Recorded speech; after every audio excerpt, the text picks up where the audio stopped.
नारायणं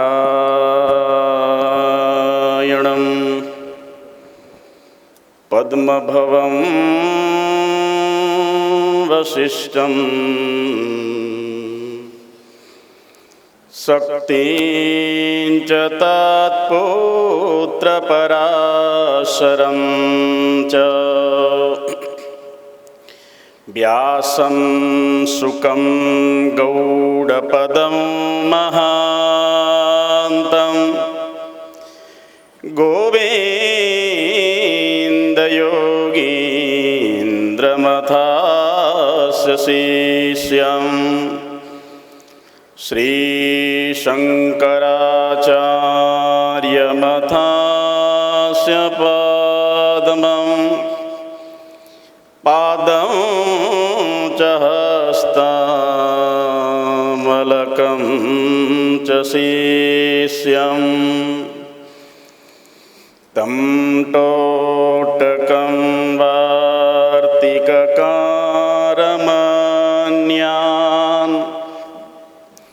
अस्मद्गुरुं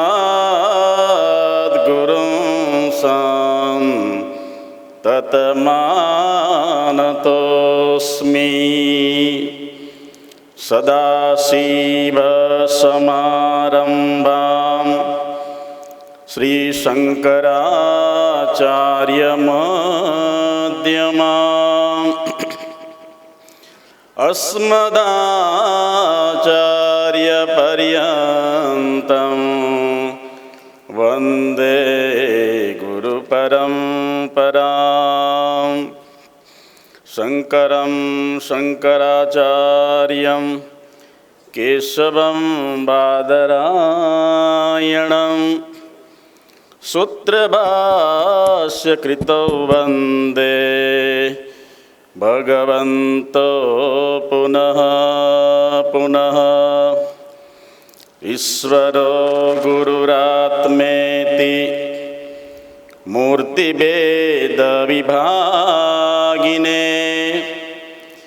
व्योमवद्व्याप्तदेहाय श्रीदक्षिणामूर्तये नमः। वसुदेवसुतं देवं कंसचाणूरमर्दनं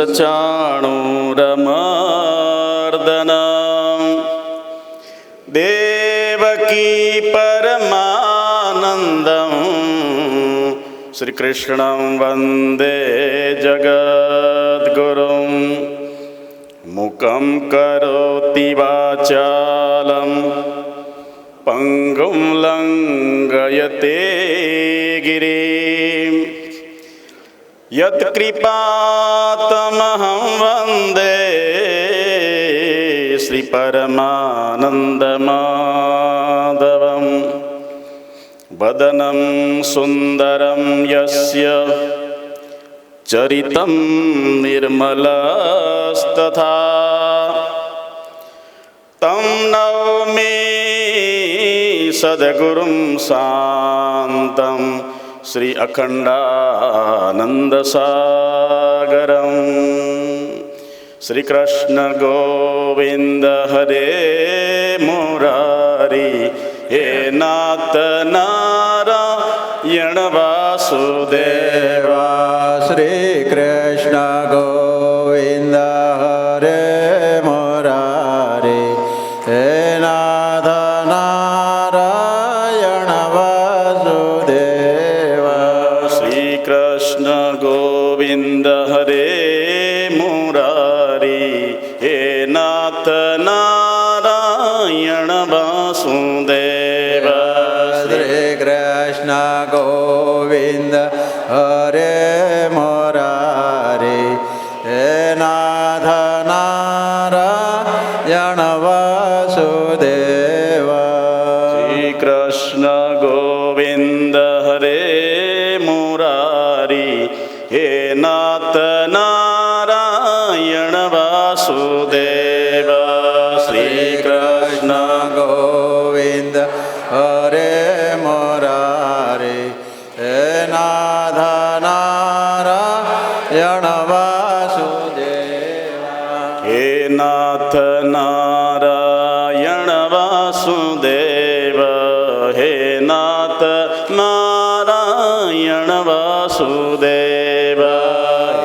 નાથ નારાયણ વાસુદેવા હે નાથ નારાયણ વાસુદેવા શ્રી કૃષ્ણ ગોવિંદ હરે મુરારી હે નાથ નારાયણ વાસુદેવા શ્રી કૃષ્ણ ગોવિંદ હરે મોરારી હે નાથ નારાયણ વાસુદેવા હે નાથ નારાયણ વાસુદેવા હે નાથ નારાયણ વાસુદેવા હે નાથ નારાયણ વાસુદેવા હે નાથ નારાયણ વાસુદેવા શ્રીમન્નારાયણ નારાયણ નારાયણ શ્રીમન્નારાયણ નારાયણ નારાયણ બદ્રી નારાયણ નારાયણ નારાયણ બદ્રી નારાયણ નારાયણ નારાયણ સૂર્ય નારાયણ નારાયણ નારાયણ સૂર્ય નારાયણ નારાયણ નારાયણ સૂર્ય નારાયણ નારાયણ નારાયણ સૂર્ય નારાયણ નારાયણ નારાયણ સૂર્ય નારાયણ નારાયણ નારાયણ સૂર્ય નારાયણ નારાયણ નારાયણ સત્ય નારાયણ નારાયણ નારાયણ સત્ય નારાયણ નારાયણ નારાયણ શિવ નારાયણ નારાયણ નારાયણ શિવ નારાયણ નારાયણ નારાયણ શિવ નારાયણ નારાયણ નારાયણ શિવ નારાયણ નારાયણ નારાયણ શ્રીમન્નારાયણ નારાયણ નારાયણ શ્રીમન્નારાયણ નારાયણ નારાયણ નારાયણ બોલ સચ્ચિદાનંદ ભગવાન ભગવાન કી જય ધન્ય ભાગવતી વાર્તા મુક્તિ દાનેન ગર્જતી એકમ ભાગવતમ શાસ્ત્રમ કલૌ કિરેણ ભાષિતમ. કલો એટલે કળિયુગનો જે જીવાત્મા છે, વાસ્તવમાં કલૌ એટલે કળિયુગ અને કિરેણ ભાષિતમ આ સુખશાસ્ત્રને જે સુખગીત છે એ પ્રત્યેકના જીવનની અંદર પ્રેમનું ગીત વગાડે છે, એટલે એને સુખગીત કહેવામાં આવ્યું. સમસ્ત સંસાર સ્વેદજ, અંડજ, ઉદબીજ અને જરાયુજ ચાર ચાર ખાણોની અંદરથી પસાર થઈને આધ્યાત્મિક, આદિ ભૌતિક અને આદિ દૈવિક ત્રિવિધ તાપોની અંદર સંતપ્ત જીવાત્માને પરમાત્માની અહૈતુકી કરુણાને લઈને અને બહુ જન્મના પુણ્યના ઢગલાને લઈને આપણને એ મનુષ્યનો જન્મ પ્રાપ્ત થયો છે. એ મનુષ્ય જન્મ પ્રાપ્ત કરીને જેને સદગુરુજીનું અન્વેષણ કર્યું હોય અને પોતાના જીવનરૂપી નૌકાને ગુરુના હાથમાં સોંપી હોય, વાસ્તવમાં સત્યવતી નંદન ભગવાન વેદવ્યાસજી અને ભાગ્યોનો ઉદય કહેવામાં આવે છે. એને ભાગ્યનો ઉદય થયેલો કહે છે. બહુ પુણ્યનો પ્રભાવ હોય ત્યારે ભાગ્યનો ઉદય થયો હોય, સમર્થ સદગુરુનો ભેટો થયો હોય, સુંદર વાતાવરણ હોય, સંસ્કારી અને એવા સારા એવા મા બાપનો આપણને સંગ થયો હોય અને એવું કુળ પ્રાપ્ત થયું હોય, કુલમ પવિત્રમ જનની કૃતાર્થા, ત્યારે વાસ્તવમાં મનુષ્યનું આલૌકિક અને પારલૌકિક શ્રેય પ્રાપ્ત થઈ જાય છે. પણ અભાગ્યા જીવો જીવનની અંદર આ શરીરરૂપી મથુરાની અંદર મંથન કરી રહેલા એ જ કંસની ભૂમિકાને નિભાવી રહેલા જીવો, અભાગ્યા જીવો વાસ્તવમાં એ લાભથી વંચિત રહી જાય છે. બે ભૂમિકામાંથી આપણે કઈ લાયક કરવાની છે, કઈ પસંદગી કરવી આપણે?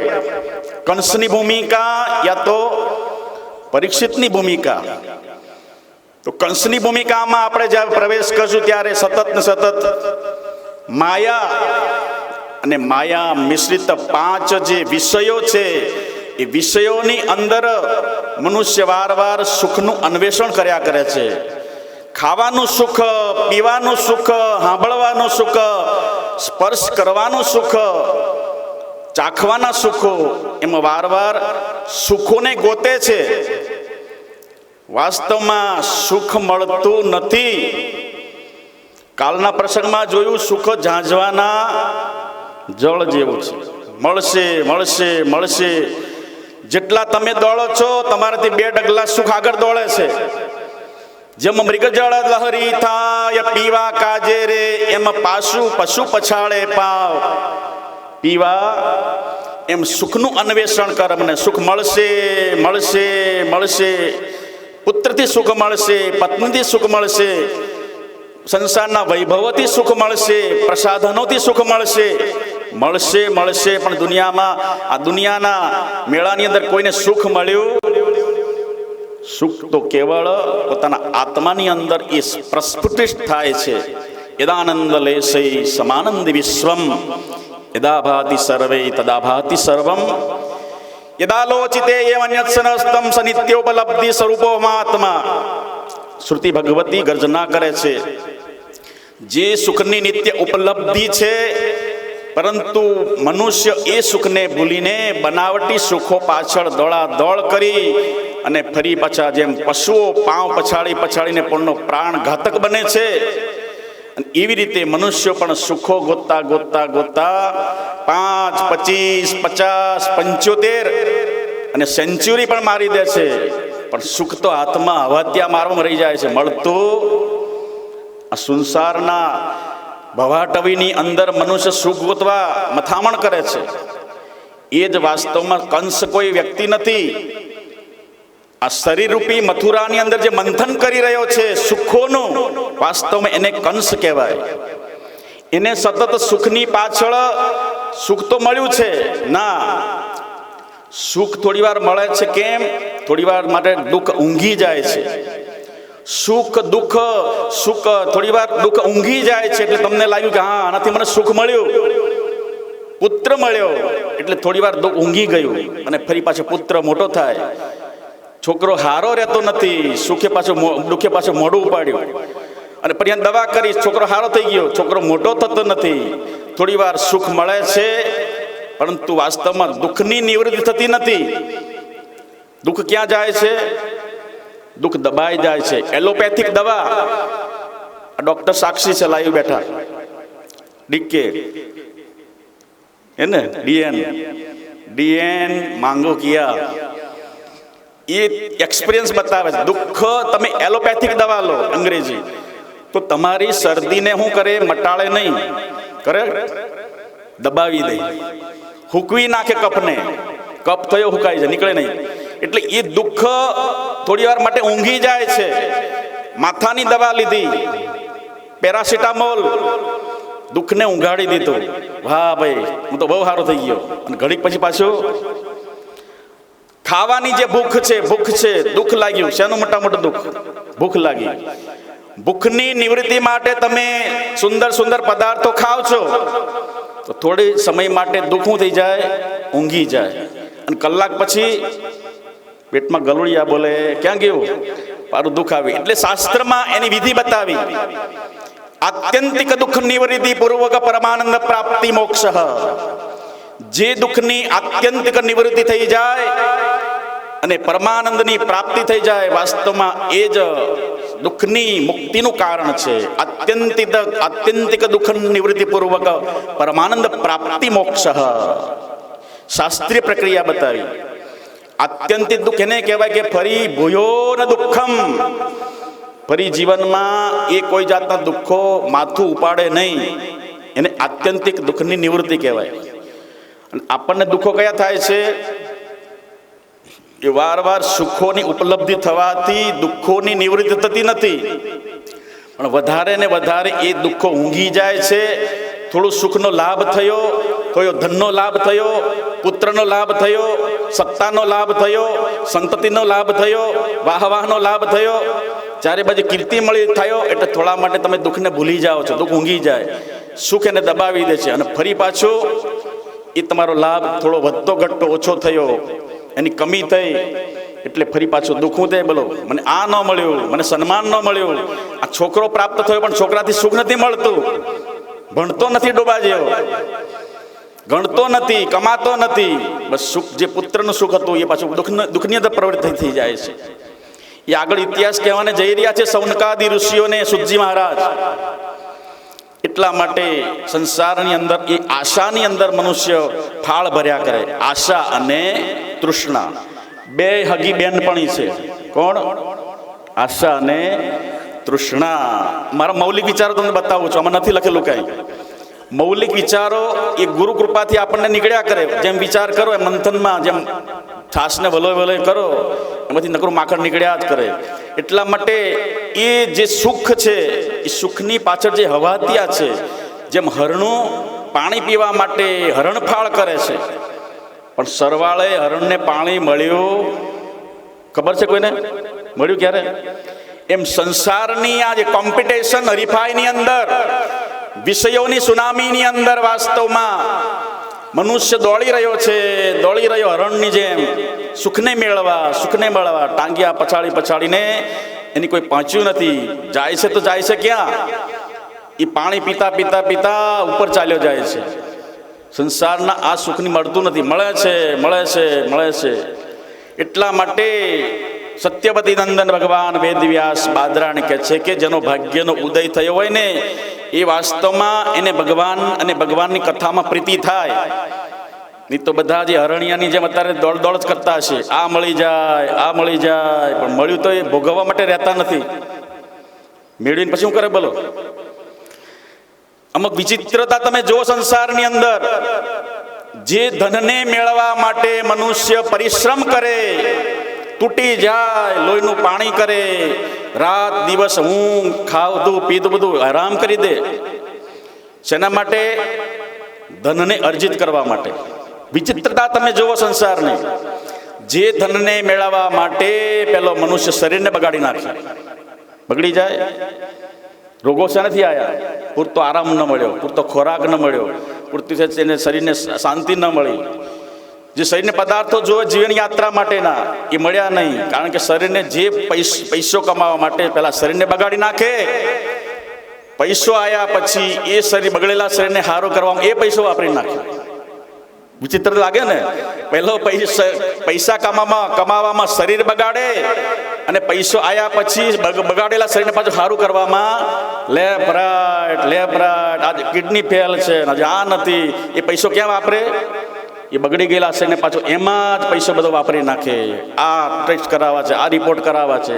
પેલા શરીરને બગાડે અને એ પૈસા, કમાયેલા પૈસાથી પછી શરીરને સારું કરવામાં આમને આમ કરતા કાલ બ્યાલમગ્રાસ ત્રાસ નિર્ણાશ હતી. કાળનો કોળીઓ બની જાય છે. આ વિચિત્રતાને છતી કરવા માટે એ લાઈવ બતાવે છે સત્યવતી નંદન ભગવાન બાદરાયણ શ્રી વ્યાસ ભગવાન.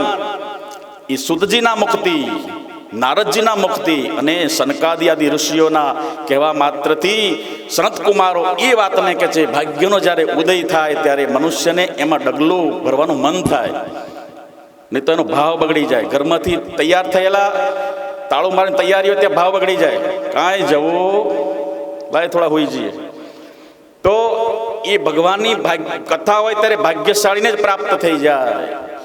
અત્યારે સુરતમાં સિનિયર સિટીઝનનો તો ઢગલો છે. અત્યારે શેરીએ શેરીએ, ફળીએ ફળીએ, નાકે નાકે, પણ લાભ કેટલા લે છે? બેનો જો તૂટી જાય એટલું કામ ઘરમાં હોય. જો પાછળ તમે નજર કરીને બેઠેલા, એને ભાવ પ્રધાન છે, એના હૃદયમાં ભક્તિ છે, વ્રતો કરે, ઉપવાસો કરે, ધણીને હારો કરવામાં એવરત જીવ્રત કરે, દશામાના વ્રતો કરે, એને બધાને બોલાવે, કોપરું ના ખાય, ઘી ના ખાય, પગમાં ખાખડા ના ફરે, મારો ધણી હારો રે. પણ ડોબા જેવો એને બચારે એને ભાન નથી કે હારો રહેશે કે બગાડશે, એને ખબર નથી. એના ભક્તિનું આંદોલન છે. સતત ભગવાને ગોપીઓને આનંદ આપ્યો. ગોપાઓ તો બચારા આઘા રહી ગયા. આનંદ કોને ભગવાને આપ્યો? એક એક ગોપીને એક એક કાનજી. ગોવાળો નતા બોલાયા ગોપાઓને, એ તો બધા ઊંઘતા હતા ઘરમાં.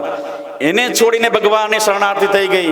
એટલે ભક્તિ મહારાણી એના હૃદયમાં સાક્ષાત પ્રગટ છે. કેમ કે એને ભાવના છે, એને શ્રદ્ધા છે, એને વિશ્વાસ છે. એટલા માટે ઘરના કામો છોડી દઈને વહેલા વહેલા આવવું જોઈએ.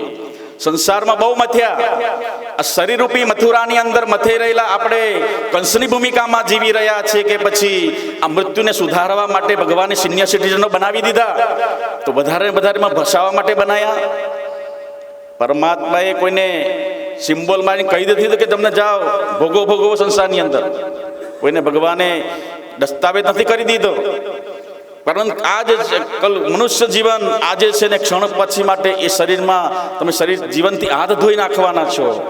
એ તક્ષક રૂપી નાગ કયા સમયે આવશે, કઈ મિનિટે આવશે, કયા કાળે આવશે, કેટલા દિવસે આવે, મંગળવારે, બુધવારે, ગુરુવારે આવશે, સવારમાં આવશે, બપોર આવે કે સાંજે આવશે, એક મહિનામાં આવશે કે 4 મહિને, 6 મહિને, 1 વર્ષે, 15 વર્ષે.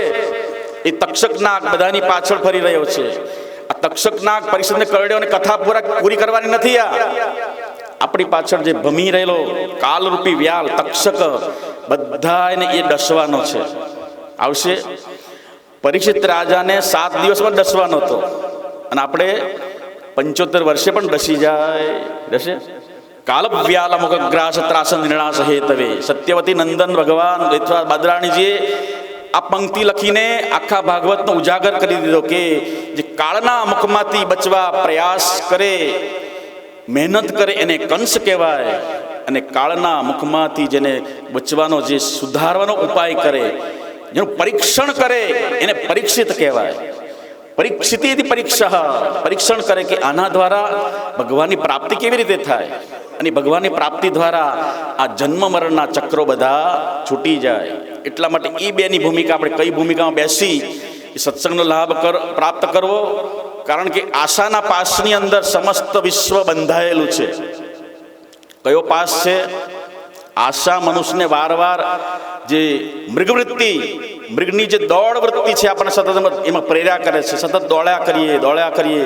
બેહવાનો ટાઈમ નથી. કોઈની જેને પૂછે ને શું છે બોલો, કોઈની પાસે સમય નથી. પણ એક એવો સમય આવે બધા એકદમ નવરા થઈ જાય. બીમાર પડો ત્યારે, એટેક આવે ત્યારે શું થાય બોલો? બધા કામ ક્યાં મૂકી દો છો?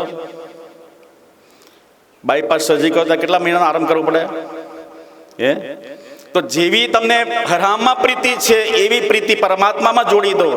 એ વિવેક શીખવાડે આપણને કે પરાણે છોડીએ એના કરતાં સમજીને છોડીએ તો સમજી મૂકો તો સારું ઘણું. નહીં તો છોડાવશે જમરાજાના દંડા. મેરી મત માનો यमराज तो मनाएगा, तेरा कर्म दंड तुझे मार के भोगाएगा, घोर नरक बीच दुख सहना पड़ेगा, काया कुटी खाली करना पड़ेगा, रेमन मुसाफिर निकलना पड़ेगा, काया कुटी खाली. કોઈ આજ જશે કે પછી કાલે, કોઈ પરમ દિવસે, કોઈ 15 દિવસે, કોઈ 15 વર્ષે અને કોઈ 15 જન્મે. કાળ તો કાલવ્યાલ મોહગ્રાસ. એટલે ભગવાને કીધું કે જાતસ્ય ધ્રુવોર મૃત્યુ. જે જન્મે છે એની પાછળ ને પાછળ શું લખાઈ જાય? મૃત્યુ. જે સવારમાં ખીલે છે એની પાછળ શું લગાઈ જાય છે? ખરવાનું. માળી વેળે ફૂલ વાળિયું રે, કળી કરે રે વિચાર, કળી કરે રે વિચાર. આજનો દિવસ ઉગર્યા, કાલે આપણ શિરમાર, કાલે આપણ શિરમાર. જીવો માણી ઘર બંધલા. તો સત્સંગ દ્વારા વિવેક અને વિવેક રૂપી શસ્ત્ર દ્વારા વૈરાગ્ય થાય, અને વૈરાગના શસ્ત્ર દ્વારા મોહની નિવૃત્તિ થઈ જાય. બિનુ સત્સંગ વિવેક ના હોય, બિનુ વિવેક મોહ ન જાય, અને મોહ ગયે બિન રામ પદ હોય ન દ્રઢ અનુરાગ. આ પ્રક્રિયામાંથી સમજો તો સમજાય, સમજો તો પ્રક્રિયામાં તમે આ છૂટી શકો, બાકી તો એ હાથીના સ્નાન જેવું નકામું ચાલ્યું જાય છે. તો આશાના પાસની અંદર આશા અને તૃષ્ણા, જેટલી આશાઓ ઉત્પન્ન થાય છે એની પાછળ પાછળ તૃષ્ણા બેઠેલી છે, એ તમને દોડાય કરે. એક આશા પૂરી થઈ એટલે વધારે તૃષ્ણા થાય, હજી વધી મેળવી લઉં, હજી વધારે મેળવી લઉં, 2 એમ્બ્રોઇડરી વધારે મૂકી દઉં, 2 હંચા વધારે કરી દઉં, બીજો બંગલો 2-3 વધારે કરી દઉં, વધારે જીજીવિષા. આમ કરતા કરતા આયુર નશ્યતિ પશ્યતામ પ્રતિદિનમ જાતુક્ષય જીવિતમ. ભરતુરી રાજા પોતાનો એક્સપિરિયન્સ લખે છે કે આ કામ ધામ વેપાર ધંધામાં મનુષ્ય પોતાનું આયુષ્ય કેટલું બધું વ્યતીત કરી નાખ્યું એનું ભાન રહેતું. આયુર નશ્યતિ પશ્યતામ પ્રતિદિનમ. કેટલા બધા દિવસો રોજ ને રોજ નકામા જાય છે. આપણું આયુષ્ય ધીરે ધીરે ક્ષણે કરતું નષ્ટ થઈ રહ્યું છે. શની અંદર વ્યાપારે બહુ કાર્યભાર ગુરુબી કાલો ન વિજ્ઞાયતે. વિજ્ઞાયતે એટલે કાળને કોઈ જોતું નથી. માથા પર મૃત્યુ ભમી રહ્યું છે એને કોઈ જોતું નથી. વાસ્તવમાં વધારે ને વધારે સંચિત કરવાની વૃત્તિ છે. ભમરાનું દ્રષ્ટાંત આપ્યું કાલિદાસે. ભમરો ક્યાં પુરાયેલો હતો? કમળમાં. આ કમળ આવ્યું, આ કમળની અંદર બેઠો હતો. હવે રાત્રે બેઠો સ્વપ્નના વાવેતર કરતો હતો. સ્વપ્નના વાવેતરમાં ખડું કરવાનું હોય. ખડામાં કેટલો માલ આવે? સ્વપ્નની ખેતી કેવી હોય બોલો? સ્વપ્નમાં કંઈ પાકે નહીં, ખડું લેવાનું ના હોય અને સરવાળે કાંઈ નહીં, ઠન ગોપાલ. મતલબ કે એ બેઠો કાલિદાસે સુંદર શ્લોક બનાવ્યો. ભમરો કમળમાં બેઠો અનેક ફૂલોનો રસ ચાખતો હાંજ પડી ગઈ અને એ સમયે ભમરો પુરાઈ ગયો અને બેઠો અંદર સંકલ્પ કરે છે, રાત્રિર ગમિષ્યતિ ભ્રવતિ સુપ્રભાતમ. આ સુંદર રાત્રિ એના 4 પહોર વીતી જશે અને સવારે ફરી સૂર્ય ભગવાન ઉદય થશે અને ધીરે કરતું કમળ ખીલશે. શું કરે છે બેઠો અંદર? પુરાયેલો ક્યાં છે ભમરો? કાલિદાસે ઉપમા બતાવી. રાત્રિર ગમિષ્યતિ ભવિષ્યતિ સુપ્રભાતમ ભાસ્વાનું દેશસી હસિષ્યતિ પંકજશ્રી. ભાસ્વાનું ઉદિશ્યતિ, ભાસ્વાને ભાસ્કર ભગવાન ભાસ્કરનો ઉદય થશે અને આ કમળ પોળનું પાછું ખીલી જશે અને પછી સારે બાજુ પ્રકૃતિ એકદમ હસવા લાગશે. હું ઉડી જઈશ પાછો.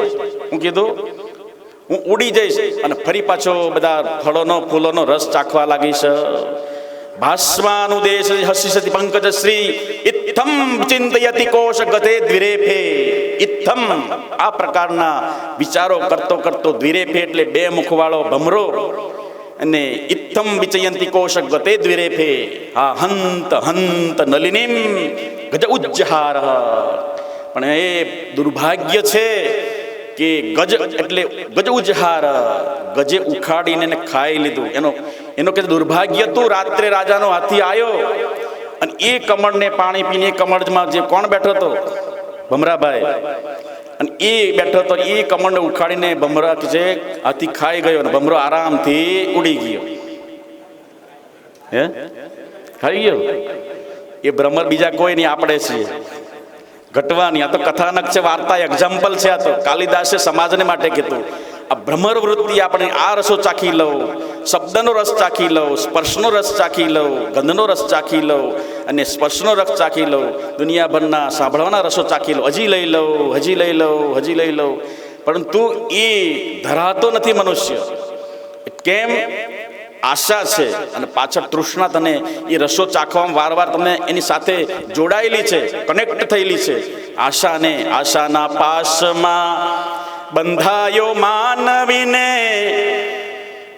વિવના મૂળમાં ફસાય. આશાના પાસમાં બંધાયો માનવીને કર્મોની જાળમાં ફસાય.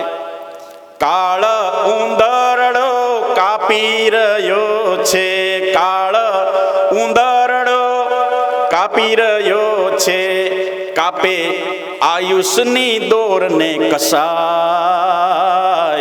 જીવલડા જાગી જુઓ રે, જીવલડા જાગી જુઓ, નથી સંસારમાં સાર તો જરાય. હારે બધી આવરદા ઊંઘમાં જાય, જીવલડા જાગી જુઓ રે, જીવલડા જાગી જુઓ. કાળ ઉંદરડો કાપી રહ્યો છે, કાળ રૂપી ઉંદર તમારી આયુષ્યની દોરીને કાપી રહ્યો છે. થોડો કાતરથી એના મોઢાથી કાપી રહ્યો છે. અને આ કાપે આયુષની દોરીને કસાય, એ કાળરૂપી કસાય તમારી આયુષરૂપી દોરીને ટૂંકી કરી રહ્યો છે. પિત્વા મોહ મહિમ પ્રમાદ મદિરા ઉન્મોદ ભૂતમ જગત. ભરતુરી રાજા કે છે આખું જગત મોહરૂપી મદિરા પીને બકવાસ ગાંડું થઈ ગયું છે ને બકવાસ કરે છે.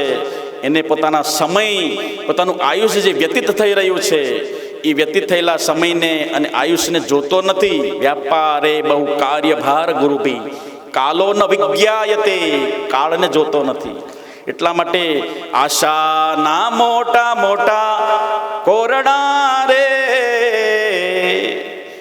એના કાણી છે પાણી મળે નહીં કાંઈ. પીવા પડ્યા તે પટકાઈ મર્યા, બારા નીકળ્યા નહીં કાંઈ. આરો અવસર ફરી નહીં મળે. શંકર મહારાજે કીધું કે આશાના મોટા મોટા છાબડા છે, એની કૂક એને બોક કેવી છે, કાણી છે. અંદર પાણી કાઢવો છો કોષની અંદર. બળદને બાંધ્યું છે, શું કર્યું છે? એ કોષને બાંધે. બોલો પહેલામાં મોટર નથી, લાઇટ નથી, વીજળી નથી, કઈ વસ્તુ નથી. એટલે કોહમાંથી કાણી ખેંચવાનું હોય. અને પછી ડોલ શેની હોય? ચામડાની બોક હોય મોટી. હવે એ કે છે પાણી કાઢવા જાય છે, પરંતુ એ કાણું હતું.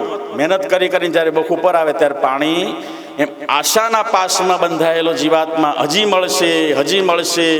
પણ એ સંસારના કાયા કુસુમ છે કારમો, પાયા વિનાનું તે પડકીને મોવા ઘણા, બારે નીકળ્યા નહીં કોઈ. આરો અવસર ફરી નહીં મળે. એટલા માટે એ આશાના પાસમાં બંધાયેલો જીવાત્માને બહાર કાઢવા માટે એ પરીક્ષિતની ભૂમિકા બેસીને શ્રીમદી ભાગવતી વાર્તાને શ્રવણ કરતી તો આપણું વાસ્તવમાં મૃત્યુને સુધારવાનું છે. તક્ષક નાગ તો કોઈને પણ ક્યારે પણ આવશે. મને તમને બધાને એ અતલ મૃત્યુ લખાઈ ગઈ વિધાતાએ છઠ્ઠીના લેખમાં કે આ દિવસે, આ મિનિટે, આ કલાકે, આ સેકન્ડે ખાતા ખીતા પીતા પીતા વાતો કરતા કરતા કર્મ કરતા કરતા અને એ આપણો સમય ત્યાં એકદમ પૂર્ણ વિરામ, ધ એન્ડિંગ થઈ જવાનું છે. જ્યારે નાટક હોય 200-300નું અને છેલ્લે લખી નાખે, શું લાગે છેલ્લે? The and. એમાં જીવનનું શું થઈ જવાનું? દુનિયામાં કાકા દાદા ને તારા બાપા પણ વહી ગયા, દુનિયામાં આવીને હતા નહોતા થઈ ગયા. પછી ખીલી મારીને દિવાલમાં લેમિનેશન કરીને તમને લટકાઈ દેવાના, ફાંસી આપી દેશે, લટકાઈ જવાના. એટલે એટલા માટે ગયા તેના કોઈ સમાચાર નથી. વિસલો કેમ મારે છે? એટલા માટે સંસારના સાગરની અંદર, અપાર સંસારની અંદર એવા સદગુરુ મળી જાય, દયાળુ સદગુરુ. અને એ દયાળુ સદગુરુને પ્રાપ્ત કરીને આ જીવનરૂપી નૌકાને પાર કરવા માટે સતત પ્રયાસ છે. એ ભાગવતની યાત્રા આપણે જોડાયેલા છે. કાલના પ્રસંગની અંદર આપણે યાત્રામાં પ્રવેશ કરીએ ત્યારે જોડાઈ જઈએ. યાત્રામાં તો સનત કુમારો નારદજીને પોતાના દુઃખનું કારણ બતાવે છે. નારદજીને દુઃખનું કારણ હતું ભક્તિ માતાના પુત્રોનું. શેનું દુઃખ હતું? ભક્તિ માતાના જે પુત્રો વૃદ્ધત્વને પામી ગયા હતા, એના દુઃખના નિવારણ માટે સતત પ્રયાસ કરતા કરતા કરતા નારદજીની યાત્રા પહોંચી.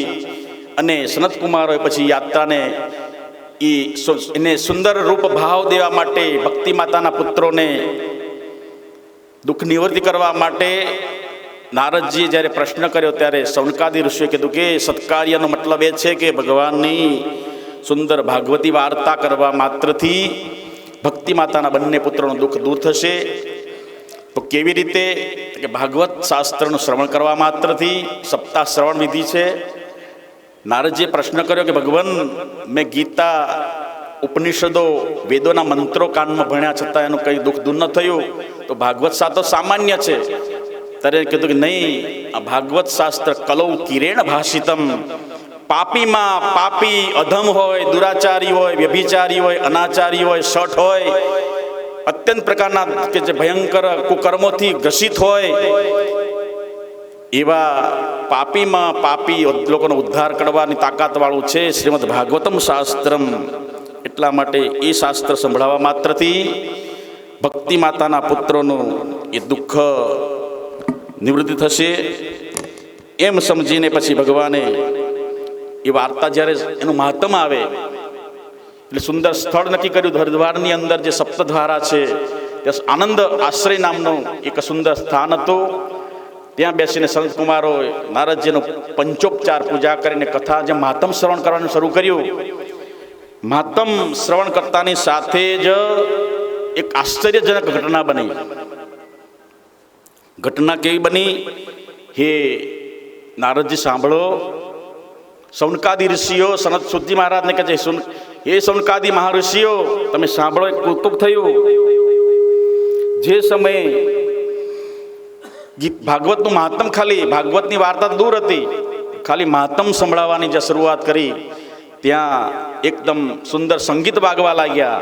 આકાશમાંથી દેવતાઓ પુષ્પવૃષ્ટિ કરવા લાગ્યા. પુષ્પવૃષ્ટિ કરતા કરતા એ સમયે ચારે બાજુ દેવતાઓ વાજિંત્ર વગાડવા લાગ્યા. દેવ, કિન્નર, ગંધર્વ, પન્નગ બધા નૃત્ય કરવા લાગ્યા. હા હા હુ હુ ગણેશ ચૈવ, ભગવાનના જે દૂતો છે હા હા અને હુ હુ શંખ વાગ્યા કરે. હા હા હુ હુ ગણેશ ચૈવ ગંધર્વાદસ્ય પૂજ્યતે. ગુરુ ગીતાની અંદર પણ એનું વર્ણન આવ્યું છે. ગુરુ ગીતાની અંદર પણ એનું વર્ણન આવ્યું છે. હા હા હુ હુ ગણેશ ચૈવ ગંધર્વાદસ્ય પૂજ્યતે. ગુરુને હા હા હુ નામના ગણો છે, એ પણ ગુરુની મહિમાના ગુણગાય ગાય છે. હા હા હુ હુ ગણેશ ચૈવ ગંધર્વાદસ્ય પૂજ્યતે. ગુરુ ગીતાના પાઠમાં આવે છે. એટલે એ બધા દેવતાઓ, આકાશમાં રહેવાવાળા દેવતાઓ વારવાર એ ભક્તિ માતાનું ઉપરથી પુષ્પોના ફૂલોથી માતાજીનું સુંદર સ્વાગત કરી અને એનું સ્વાગત કરવા લાગ્યા. આ તરફ સૌનકાદી ઋષિઓ સુજી મહારાજને એને સંભળાવી રહ્યા. સુજી મહારાજજી આ તરફ સનકાદી મહાપુરુષો નારદજીને કે છે, આંગળી કરી, જો જો નારદજી.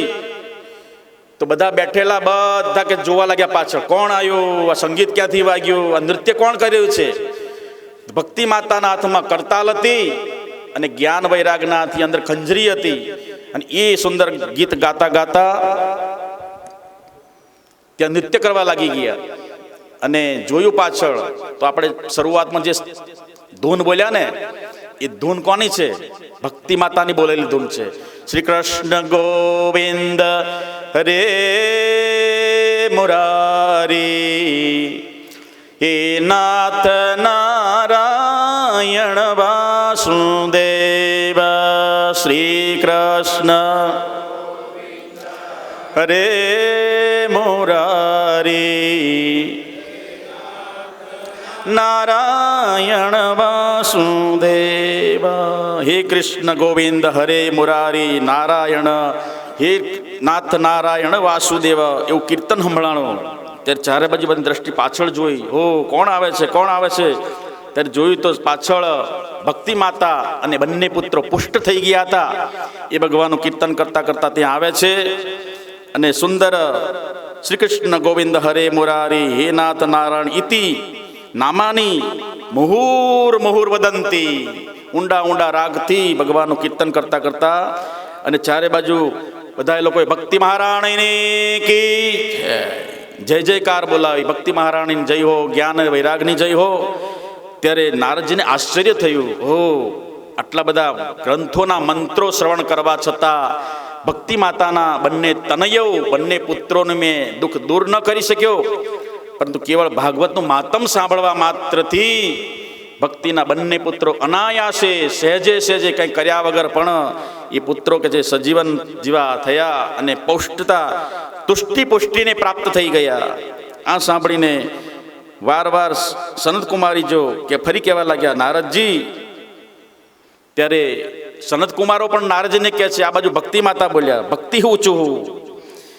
એટલે કે છે હું કળિયુગની અંદર પ્રગટ તો થઈ હતી, કળિયુગમ નથ પ્રાય, પરંતુ મારી કે છે કળિયુગની અંદર હું નષ્ટપ્રાય થઈ ગઈ હતી. પુનર નષ્ટ થવાનું કારણ એ હતું કે લોકોએ મારો દુરુપયોગ કર્યો. ભક્તિના નામે લોકોએ વ્યાપાર કેન્દ્ર ખોલી નાખ્યા. એટલા માટે હું જે વાસ્તવમાં મારી જે સ્વરૂપ હતું એ મારું અંગભંગ કરી નાખ્યું. મારા જે અંગો છે, શ્રવણમ, કીર્તનમ, બંદનમ, અર્ચનમ, વંદનમ, દાસ્યમ, સખ્યમ, આત્મનિવેદનમ, એ મારા 9 અંગોને લોકોએ વિચ્છેદ કરી નાખ્યા અને મન ફાવે એવી ભક્તિ કરવા લાગ્યા, મન ગળંત ભક્તિ કરવા લાગ્યા. શાસ્ત્રીય ભક્તિ નહીં. આપણે ભક્તિ કેવી કરીએ બોલો?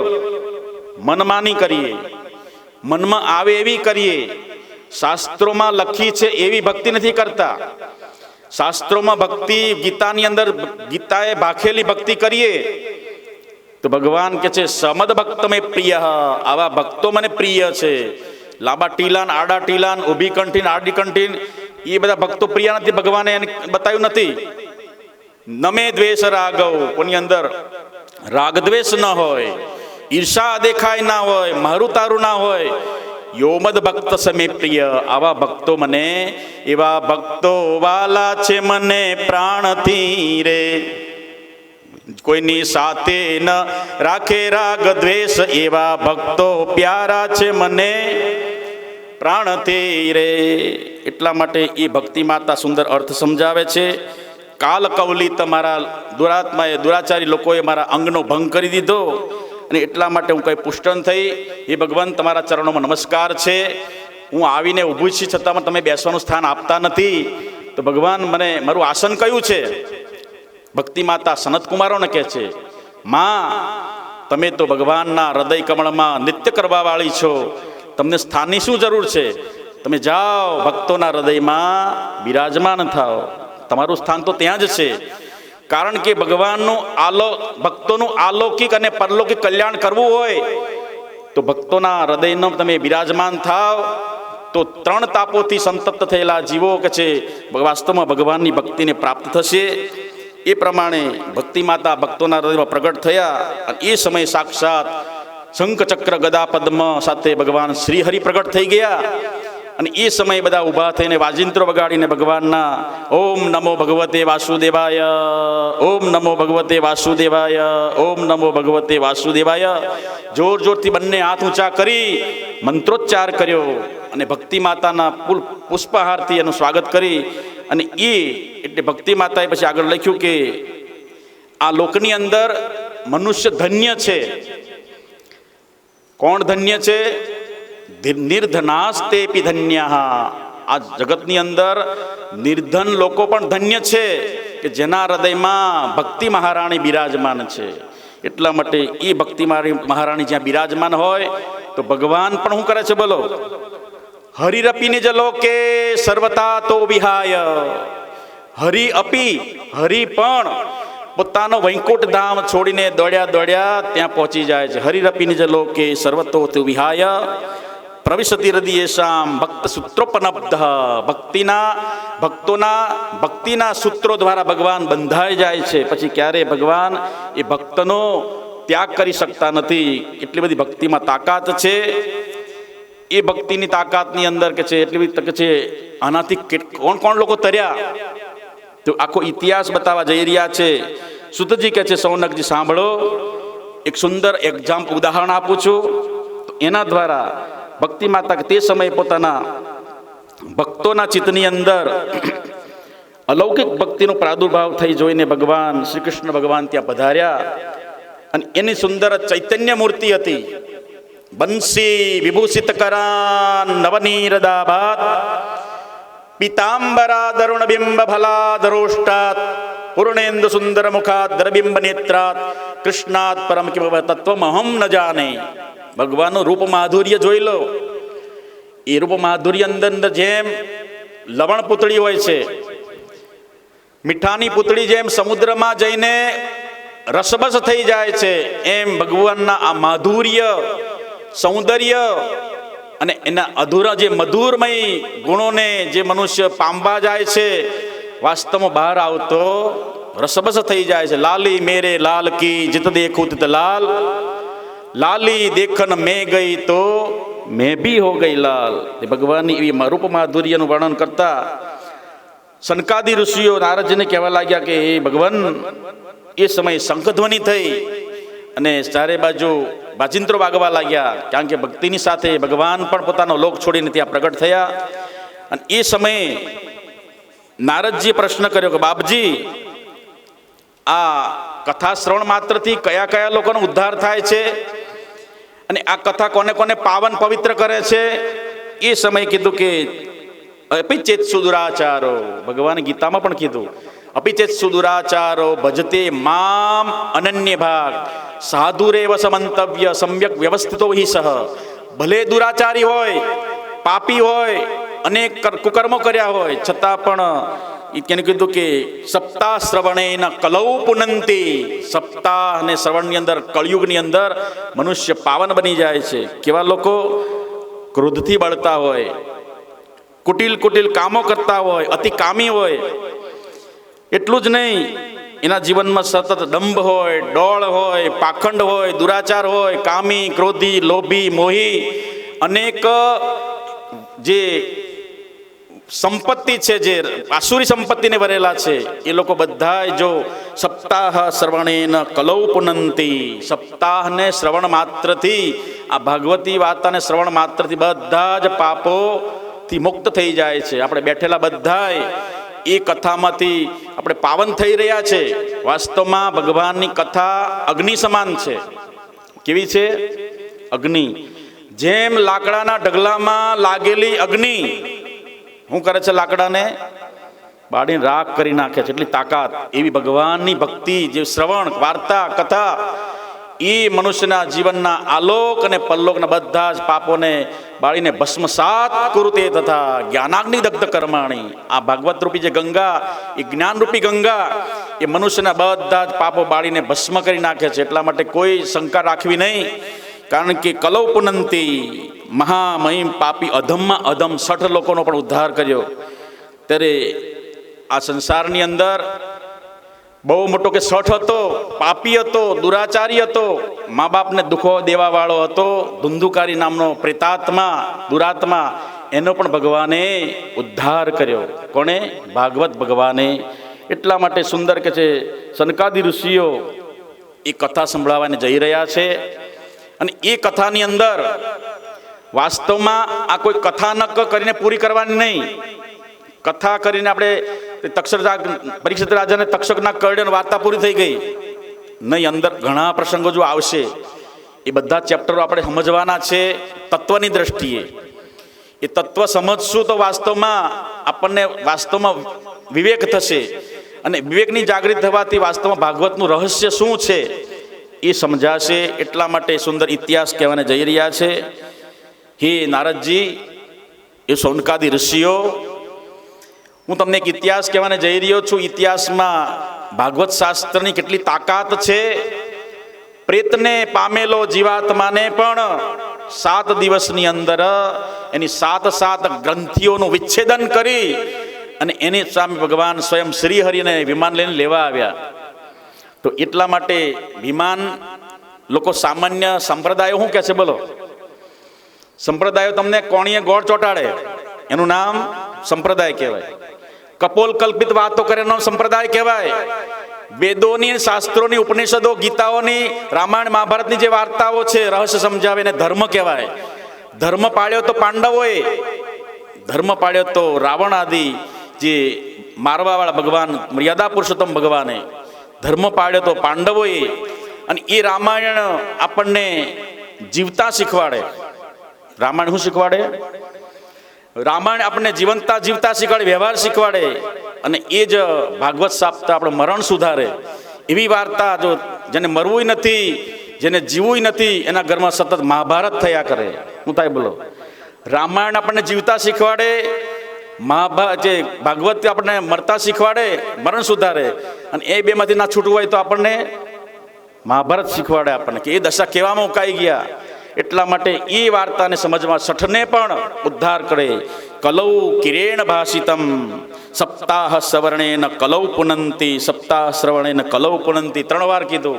સપ્તાહ શ્રવણ માત્રથી આ કળિયુગની અંદર વાસ્તવમાં એક જ શાસ્ત્ર એવું છે, જીવતાને મોક્ષ આપે, પોતાના પૂર્વજોને પણ મુક્તિ આપે છે. એટલા માટે હે રાજન, એક સુંદર નગર હતું. એ નગરની અંદર એક બ્રાહ્મણ રહેતો હતો. બ્રાહ્મણ વેદાંગનો સત્વનો સારગ્ય હતો. શાસ્ત્ર વિધિ વગર જે કર્મ કરે છે, અને એ એક શાસ્ત્ર વિધિ અનુસાર કર્મ કરે છે, તો એની કઈ ગતિ થાય છે? તો કે છે ભગવદ્ ગીતાના 16મા અધ્યાયમાં, 16મો અધ્યાય જ્યારે પૂરો થાય ત્યારે ભગવાને એ વિધિ બતાવી. ય શાસ્ત્ર વિધિ મુત્સૃજ્ય વર્તતે કામકારત ન સ સિદ્ધિમ અવાપ્નોતિ ન સુખમ ન પરામ ગતિ. મનુષ્યની ગતિ, અવગતિ, અધોગતિ કે પ્રગતિ એ બધું પોતાના ઉપર ડિપેન્ડ રાખે છે. શેના ઉપર?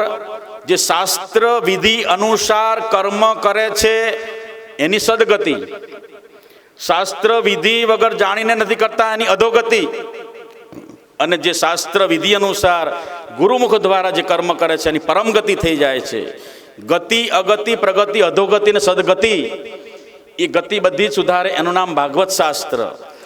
તો યહ શાસ્ત્ર વિધિ મુત્સૃજ્ય, શાસ્ત્ર વિધિને મુત્સૃજ્ય છોડીને વર્તતે કામકારત, લોકળિયાની લાજે લાજે તમે કર્મ કરો છો, તો એને ભગવાને બીજી લીટીમાં શું કીધું? નસ સિદ્ધિ મવાપ્નોતિ. એ કર્મની, સાધનાની, ભજનની, માળાની, જપની, તપની, દાનની, પરોપકારની એ સિદ્ધિ થતી નથી, એનું ફળ ન મળે. નસ સિદ્ધિ મવાપ્નોતિ ન સુખમ, એ કર્મ કરવાથી સુખ પણ ન મળે. ન પરામ ગતિમ, ગતિ નહીં, અગતિ નહીં, પણ અધોગતિ થાય છે. મનમાન્યા કર્મો કરે અને શાસ્ત્રમાં કીધું એ અનુસાર કરો તો ભગવાનને પ્રગટ થવું પડે. કેમ? મોટી ભાષામાં એક્ઝામ્પલ સમજી લો. પુત્ર ઘરમાં પુત્ર થાય છે, એક શાસ્ત્ર વિધિ અનુસાર થાય છે. એક અશાસ્ત્ર વિધિ અનુસાર ઘરમાં પુત્ર જન્મ થયો. એક શાસ્ત્ર વિધિ અનુસાર મતલબ કે તમે બ્રાહ્મણ પાસે તમે કુંડળીમાં આપી અને પછી તમે મુહૂર્ત કાઢ્યું, શાસ્ત્ર વિધિ અનુસાર માંડવા મુહૂર્ત થયું, પછી પીઠી ચોળવામાં આવી, પછી બધી કંકોત્રીઓ લખવામાં આવી, અને પછી વરરાજાને ઘોડે ચડાયા, અને પછી ડીજે સાથે તમે નૃત્ય બધા ડાન્સ કરો અને રાજાની જે નગરયાત્રા કરાવી, અને પછી અગ્નિની સાક્ષીએ જે લગ્ન થાય છે આ શાસ્ત્ર વિધિ અનુસાર. અને એ શાસ્ત્ર વિધિ અનુસાર થયેલા લગ્નથી થયેલો પુત્ર એના પેડા વેચાય. શું વેચાય? શાસ્ત્ર વિધિ અનુસાર થયેલો પુત્ર જેનો કીર્તિ ફેલાવે. ભાઈને પુત્ર થયો, ધન્ય હો, ધન્ય હો. અને એટલા માટે એને વાર એને લોકો કીર્તિ આપે. અને પછી જ્યારે ભાગેડું જ લગ્ન થાય છે આઈ લવ યુ કરીને, અને એ અશાસ્ત્ર વિધિ અનુસાર જે પુત્ર થયો એ કલંકને પ્રાપ્ત થઈ જાય, કીર્તિને. અને એ વાસ્તવમાં શાસ્ત્ર વિધિ અનુસાર નહોતું, ઓલી શાસ્ત્ર વિધિ અનુસાર પુત્ર થયો. એટલા માટે ભગવાને કીધું શાસ્ત્ર વિધિ ઉત્સૃજ્ય વર્તતે કામકાર, મનમાન્યા કર્મો કરે છે એની સિદ્ધિ પણ ન થાય, એને સુખ પણ ન મળે, અને એની કોઈ જાતની ગતિ નહીં, અગતિ નહીં, પ્રગતિની પણ વાસ્તવમાં એની અધોગતિ થાય છે. તો એટલે ભગવાન વેદવ્યાસજીએ સુંદર લખ્યું છે. એ જ વાતોને સુતજી મહારાજ સૌનકાદી 88,000 ઋષિમુનિઓને, નિર્મળ હૃદયના ઋષિમુનિઓને સમજાવી રહ્યા છે. એ વચ્ચેની યાત્રામાં નારદજીને ભક્તિ માતાના પુત્રોનો જે ખેદ મટાડવા માટે જે વાર્તા વચ્ચે પ્રગટ થઈ, એમાં સનતકુમારનો ભેટો થયો. સનતકુમારો પછી એ વાર્તા કહે છે કે આ વાર્તા સાંભળવાથી કોનો ઉદ્ધાર થાય છે? ત્યારે કે હે નારદ, સાંભળો, હું સુંદર એક ઇતિહાસ સમજાવું છું. એક સુંદર નગરની અંદર એક બ્રાહ્મણ, વેદાંગનો તત્વ સારગ્ય, પત્ની પણ સુશીલ હતી, એના ઘરમાં બહુ વૈભવ હતો. ઘણા વર્ષો વીતી ગયા, પણ એ સંપત્તિને વાપરવા વાળો ઘરમાં કોઈ જન્મ લીધો, મતલબ કે નિસંતાન હતો. નિસંતાન દુઃખ એ પરંપરાનું કે છે, દુઃખની અંદર વ્યતીત થયેલો એ જીવાત્મા વધારે ને વધારે દુઃખી થવા લાગ્યો. દુઃખી થયો. વાસ્તવમાં સંસારની અંદર બધા પદાર્થો હોય, પણ ગ્રસ્થાશ્રમની અંદર સંતતિ ન હોય, સંપત્તિ હોય, સત્તા હોય, પર્સનાલિટી હોય, પણ એને વાપરવાળો પાછળ ન હોય તો, સંતતિ ન હોય તો, એટલે ગ્રસ્થાશ્રમ શુષ્ક લાગે. બાળકોની કિલકારી સંભળાતી હોય, બાળકો રોતા હોય, તમે ઘડીને મનાવતા હોય, એ ગ્રસ્થાશ્રમનો શૃંગાર છે, યાદ રાખજો. પણ વાસ્તવમાં એનામાં આપણે ફસાઈ ગયા તો એ જ આપણું મોહનું કારણ છે. અને પછી પુનરપી જનનમ પુનરપી મરણમ પુનરપી જનની જઠરે શયનમ, એ કેટેગરીમાં ફસાવવું પડે છે. એટલા માટે એમાંથી પુત્રા દજન ભાજામ ભીતી, એમાંથી બચવા માટે આ સુંદર સત્સંગની યાત્રામાં આપણે જોયા અને વિવેકને જાગૃત કરીએ કે વસ્તુ હોવા છતાં પણ કરવા છતાં એ કર્મો બાંધે નહીં એના, એ કર્મનો મર્મ સમજવા તમે આવો સત્સંગ દ્વારે. જનક રાજા પાસે તો બહુ હતું, આપણા કરતા બહુ હતું. દુનિયાભરના સંપત્તિ એની પાસે હતા, એકદમ સુપ્રીમ રાષ્ટ્રપતિ જેટલી સંપત્તિ, અને છતાં પણ એની અંદર એને મોહ મહાગ્રસ્ત ન થયા. ગુરુ મહારાજના પ્રભાવથી, અષ્ટાવક્ર ભગવાનના એ કૃપા માત્રથી મોહમાં રહેવા છતાં પણ કરવા છતાં એ કર્મો એના ધર્મો એને બાંધ્યા નહીં. એટલે જનક રાજા વાસ્તવમાં કળિયુગની અંદર જનક વિદેહી કહેવાના. એવા જનક વિદેહી બનવા માટે આપણે પરીક્ષિતની ભૂમિકામાં બેસીને આ સત્સંગની યાત્રામાં જોડાશું તો વાસ્તવમાં આપણે સમજાશે કે આપણે શું કરવું છે, જેમાં શરીરરૂપી મથુરામાં મથી રહ્યા છીએ અને એમાંથી બચવા માટે મૃત્યુથી બચવા માટે પ્રયાસ કરી રહ્યા છે કે મૃત્યુથી આપણે મૃત્યુને વિજય ઉત્સવ માટે કરી રહ્યા છે.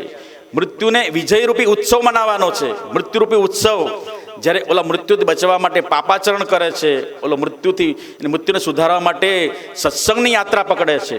એટલે એ યાત્રામાં આપણે જોડાયેલા છે. તો એ સુંદર ઇતિહાસની અંદર બ્રાહ્મણ સૂર્ય વેદાંત છે, પરંતુ ઘરની અંદર સંતાન ન હોવાથી એક દિવસ બ્રાહ્મણ 60 વર્ષ થઈ ગયા છે, મનમાં બહુ દુઃખી છે. આના કરતાં તો મારે આત્મહત્યા કરી લેવી જોઈએ. શું થયું? એને સંપત્તિ છે અને એ સમયે એને મનમાં એવો વૈરાગ, એને દુઃખ થયું.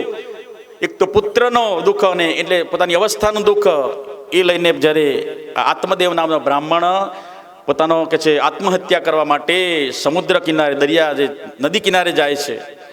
ત્યાં જઈને કેટલાય દિવસથી ચાલતા ભૂખે તરસે પરસ લાગી એટલે પાણી પીધું. પાણી પીતા દૂરથી કોઈક સંન્યાસી મહાત્મા ત્યાં નીકળી રહ્યા હતા. એને જોઈને આ ભૂદેવ ઊભા થયા. એ ભગવાન, પધારો, તમારા દર્શન માત્રથી મારું અડધું દુઃખ તો નષ્ટ થયું છે. સાધુનામ દર્શનાથ પુણ્યમ. એટલે પરંતુ મારું વાસ્તવમાં જે દુઃખ નથી મટ્યું. તો કે બ્રાહ્મણ, તમે ભૂદેવ લાગો છો, બ્રહ્મત્વનું તમારામાં તેજ છે, છતાં પણ તમારું મુખ કેમ પડી ગયેલું છે? હે મહાત્મા, એ મહાપુરુષ, મારું દુઃખ તમને કઈ રીતે વખાણું, કે છે કઈ રીતે વર્ણન કરું? કે ભૂદેવ, કયું દુઃખ છે? એ ભૂદેવ, આ સંસારની અંદર કોઈ પણ જીવ સુખી નથી. વાસ્તવમાં ખાલી ઉપર સુખનું મોહરું પહેર્યું છે. શું કહે છે? વાસ્તવમાં જીવાત્માએ બનાવટી સુખનું મોહરું પહેરેલું છે. અંદર તો બધા ત્રિવિધિના તાપોમાં બળી રહેલા છે જીવાત્મા. હે ભૂદેવ, સંસારમાં કોઈ વાસ્તવમાં સુખી નથી. કેવળ એકમાત્ર ભગવાનના દાસ છે. ભગવાનની જેને ભગવત ભક્તિ છે વાસ્તવમાં જીવનમાં, એ જ સુખી છે. એટલા માટે હે ભૂદેવ, તમે તમારું વર્ણન કરો. ભૂદેવ કહેવા લાગે, હે મહાત્માજી, હું જે ઘરની અંદર મારા પિતૃઓને શ્રાદ્ધ નાખું છું, પિતૃઓ પણ બિચારા લોહીના આંસુઓથી રોવે છે. મારા શ્રાદ્ધનું ગ્રહણ કરતા નથી, પિંડદાન આદિ. મારા ઘરમાં તુલસીનો ક્યારો છે, એ હુકાઈ જાય છે. ગાયો બિચારી આંસુઓમાં રોવે છે અને પુત્ર જણતી નથી, એ પણ વાંઝણી છે. વૃક્ષો પર ફળ પાકે છે મારા બગીચામાં, પણ એ બધા હળી જાય છે. એટલું જ નહીં, મને જો કોઈ ધૂતકારે છે એટલે એમ કે આ વાંજીઓ મને હામો મળ્યો, એટલા માટે મારું કોઈ દર્શન પણ કરતા નથી. એવું દુઃખ જાણીને સંસારની, હે નારદજી, આ સૌનકાદી ઋષિઓ કહેવા લાગે, હે નારદજી, આ બ્રાહ્મણ વાર ખેદ કરવા લાગ્યો. મહાત્માના ચરણોમાં લાંબો દંડવત કરીને રોવા લાગ્યો, નાના બાળકની જેમ. મહાત્માજી એને ઊભા કરીને, બેટા, તારું દુઃખનું કારણ શોધું છું આ સંસારની અંદર. તારે કે દુઃખનું કારણ શું?